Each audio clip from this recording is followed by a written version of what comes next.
Hey, consider this your invitation to the inaugural Mountain Craft Film Festival. Films, movies, motion pictures, whatever you call them, they're coming to Clarksburg, West Virginia this coming September 29th and 30th. 4 feature-length films by local filmmakers, as well as countless short films from Appalachia for Appalachia. Not to mention food trucks, artisanal vendors, networking opportunities, an immersive virtual reality experience, and much, much more. All under the roof of the beautiful historic Robinson Grand Performing Arts Center. Purchase passes now at mtncraft.com/film festival. Sign up for our newsletter to stay up to date with festival news, and don't miss out on a single story these voices have to tell. Sorry.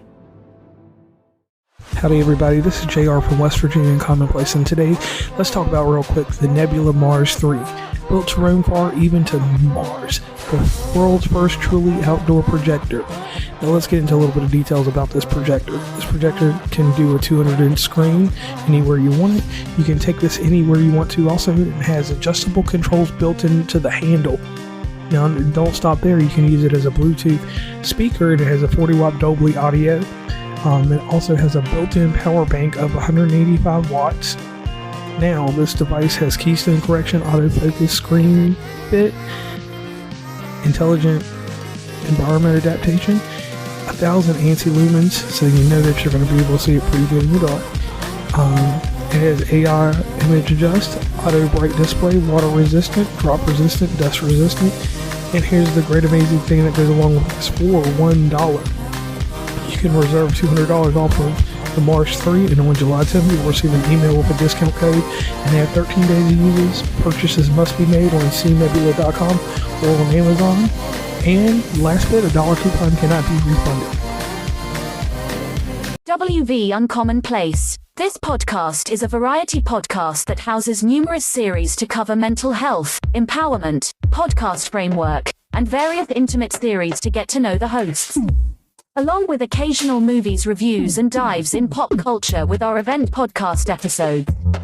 The Uncommon Place digs into bringing guests on that stories don't fit the mold and are very different. WV stands for the great state of West Virginia, and every quarter we cover something in West Virginia.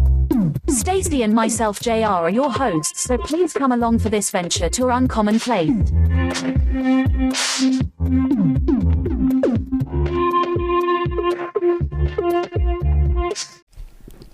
Welcome to West Virginia and Commonplace. My name is JR Sparrow, and we're inside August, and this is crazy. The episodes are curated so you get episodes on certain days, blah, blah.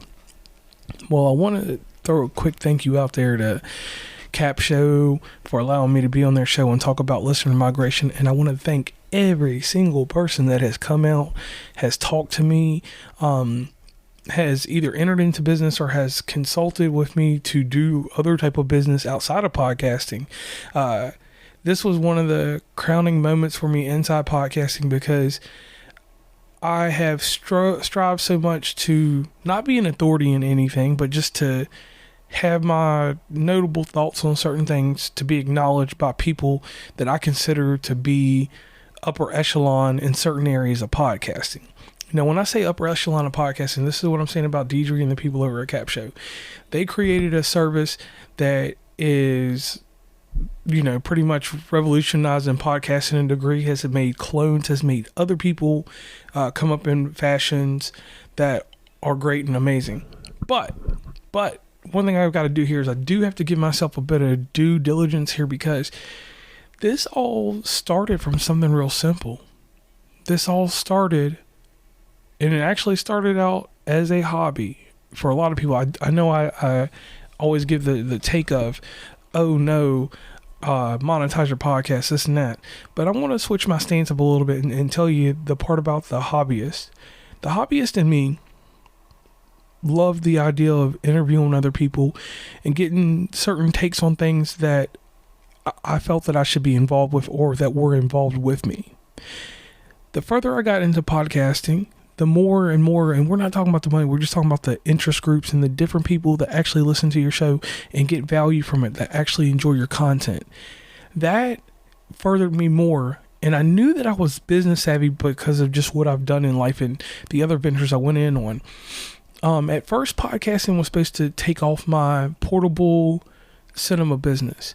And to be honest with you all, the cinema business has done this and that. I never thought that there would be anything like involvement with like podcast DJing or even an emphasis on any of the innovative ideas that I thought of get me into certain areas.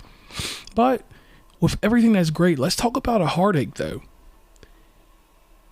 Even though I have made many strides and I have done different things, I haven't been shut out of any community or nothing like that, but it's almost like in it being an independent podcaster that I'm not allowed into certain circles and certain areas that I believe I would thrive in. And it's not because of race or anything like that. It's because of gatekeepers. I have talked to people from all over the world, and every time I get to a point where I think that I'm going to be able to take my podcast and go over to Megaphone or go somewhere bigger, I have not been able to get that, you know, a truly big person. And I'm not talking about people in podcast framework. I'm talking about like people that have influence inside podcasting. I have not been able to meet and greet these people at the door and them accept me into their circle. So after a long time of trying to do this, I was like, okay, you know, maybe my ideas are decent, or maybe there's something wrong with the way that I'm thinking. And so after doing the show with Deidre, I started doing more research into people and to the higher ups and actually looking at what makes or breaks a podcaster inside of this arena that I'm in the medium tier.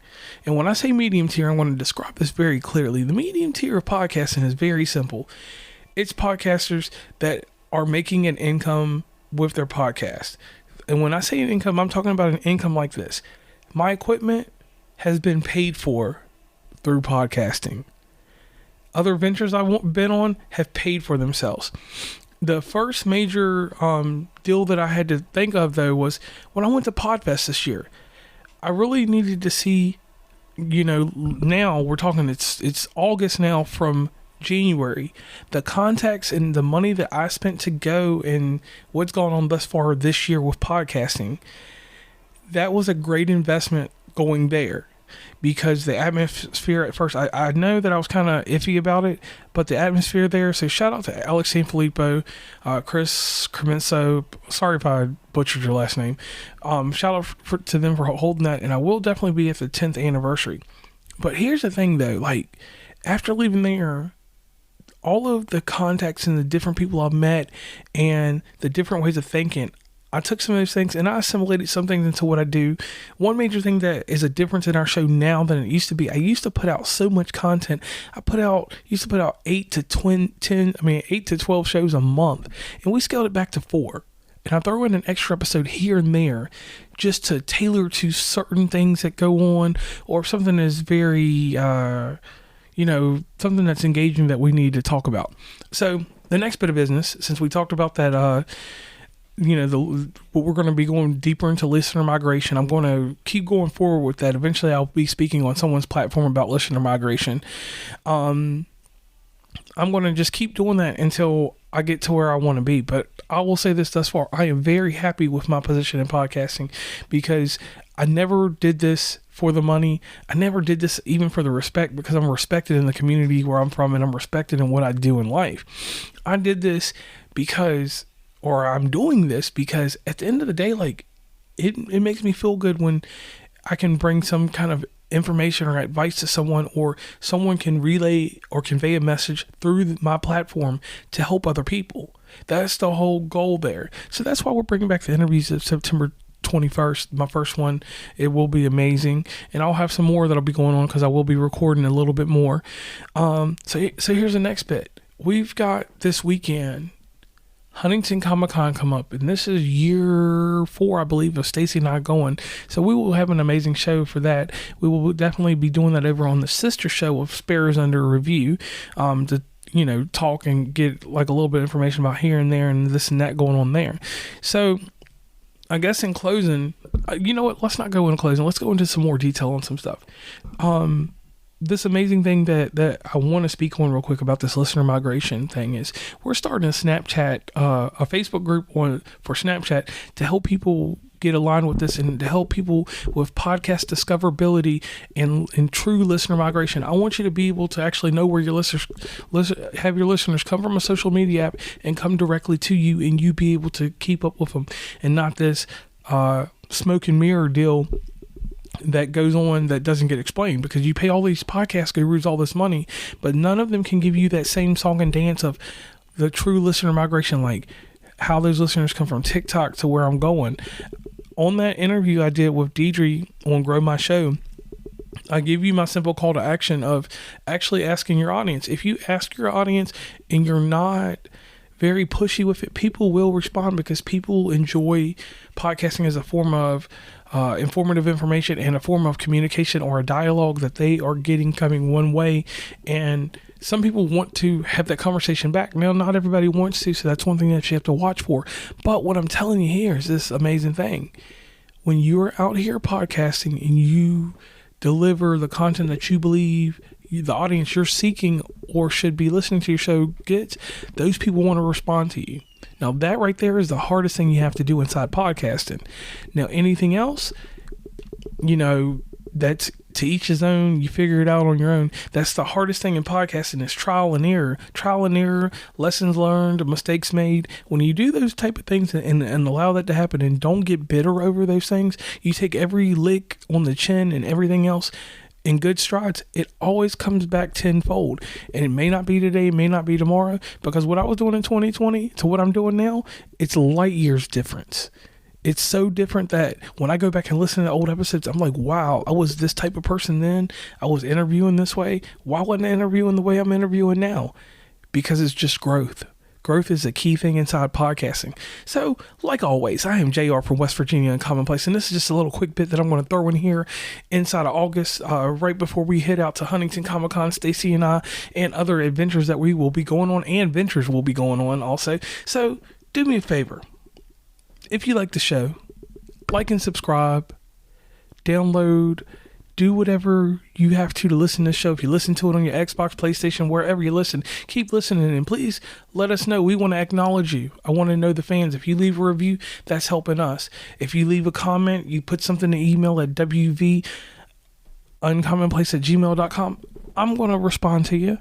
I've got that time, and I'll make the time for you because you made the time to listen. So, like always, keep seeking the uncommon, and I'll come back with West Virginia Commonplace another time.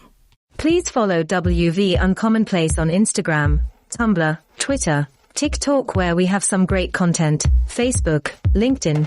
Hit up the merch store at onecommonplace.square.site. Join the email list from the website, and rate, subscribe, and give feedback from your favorite podcatcher.